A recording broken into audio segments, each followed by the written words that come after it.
Бул Баткен облусунун Миңчинар айылы. Бир нече жыл мурда бул жакка кызыл китепке кирген сейрек кездешүүчү илек-илектер келе баштаган. Бирок бир учуп келген куштар бул жерде биротоло калган. Адамды бир башкача неме кылат да бул кушту көргөндө. Таңыркайт жаш балдар да, чоң кишилер да көрбөгөндө каяктан келип калыптыр экен деген. Мунун байырлап калганына 4-5 жылдай болуп калды. Илек-илектердин популяциясы өсүп жатат. Себеби алардын азыгынын баары бул жерде бар. Күзүндө эң основной бизде мына бул эгиндер бошойт да.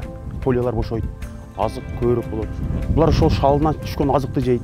Анан курт кумурска, балык, бака дегендей. Себеби бул жак бар жагы саздар бар да. Ошол жерден азыктарын алып коет.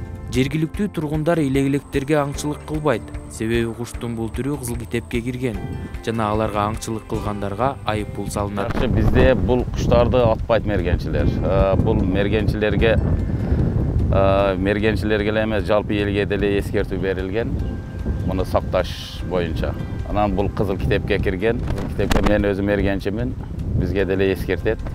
Куштарды атпагыла деп. Жергиликтүүлөр илек-илектер бул жерде аларга эч ким тийбеген. Тынч байырлаткан адамдар жашагандыктан тандап алган деп ишенет. Айылыбыз жакшы айыл. Өтө тынч. Меймандос. Бири менен бири ынтымактуу. Анан уюшумдуу. Күзүндө адамдар жакын эле жүрөт. Бир расстояние 1 метр, 2 метр эле жүрөт. Качпайт адамдар. Анан ады элге зыяны жок. Кут берген элге ham келет деп эшитебиз энди илгерки аталарыбыздан. Ошондой болсо керек, биздин эл эми ынтымак эл да. Бири-бири менен урушпайт.